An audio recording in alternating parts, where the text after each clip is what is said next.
Chris, Vitality Stadium felt next level, but this is something else, isn't it? How do you compare the two? Yeah, they go all the bells and whistles here. You know, there's everything going on, and it's a little bit further from home. It's obviously a Latino night, Mexican theme, so you got all the music and the Latino feel to it. So it feels slightly different to Bournemouth Pier, but it's an amazing occasion to be part of. It's all geared towards him, but we know what you can do. You know what you can do. How do you come out on Saturday night and show everyone else what you can do?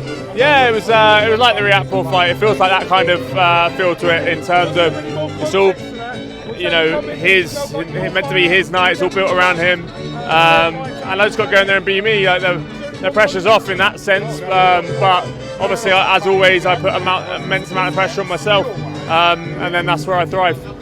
What did it mean to you to go out there and do it? I think we've asked you that question every time, and I know you say it would mean everything, it's a dream.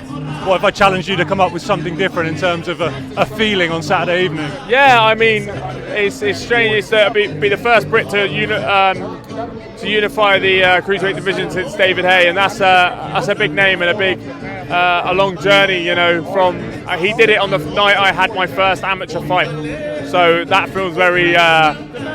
A little bit of a good omen, you know, the fact that he did that exact same night that I had my first amateur fight, and 17 years on, I'm going to do it on Saturday, and that's just an amazing feeling to be up there with names and probably cement my legacy in sort of British history.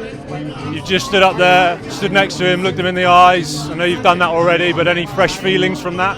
No, nothing new really. Just look, we're both ready to fight. We're both been here, done that, you know, a million times before. Very experienced, both of us in that sense. So it's just the same old, and we'll weigh in tomorrow, and then Saturday it's all down to business. Neither of us are big talkers, but both of us are busy and entertaining fighters, so it make for a great fight. How does the next 48 hours look for you now? Take a little bit of weight off tonight for weigh-in tomorrow, and then just chill, refuel, have a few treatments, feel nice and loose on for Saturday night, and now's the fun part. I've just been on the plane over with a few supporters from your neck of the woods. How do they drown out this noise on Saturday evening? Yeah, you heard some Mexicans there making some noise, but I know my pocket will be nice and loud, and I'll be sure to silence his little pocket as well. So amazing that a few people have made the trip over. It's such a long way, and it's not cheap either. So I'm really, really grateful. How important are they as well to you on Saturday night? Because you will hear them and they will have an impact. Yeah, for sure. You know, that's what drives me. That's why I got in the sport is the hearing people cheer your name. Is a special feeling. I used to do it in the stadium. You know, chanting football players' names, and now people are chanting mine. So that's never lost on me, and it spurs me on all the time. And just how do you feel, knowing you, about all the glitz and glamour as well?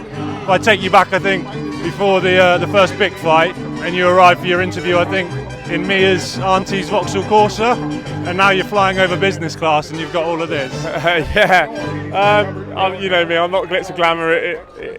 All that matters is the fight, and then this is stuff that comes with it. It's we've been very well looked after over here, and the whole sort of hospitality has been fantastic, and then you obviously got all this glitz and glamour as well. So it's good fun, and it's nice to have, but it's not what's important. Mate, wish you the best of luck. Nice one. Cheers, mate. Thank you.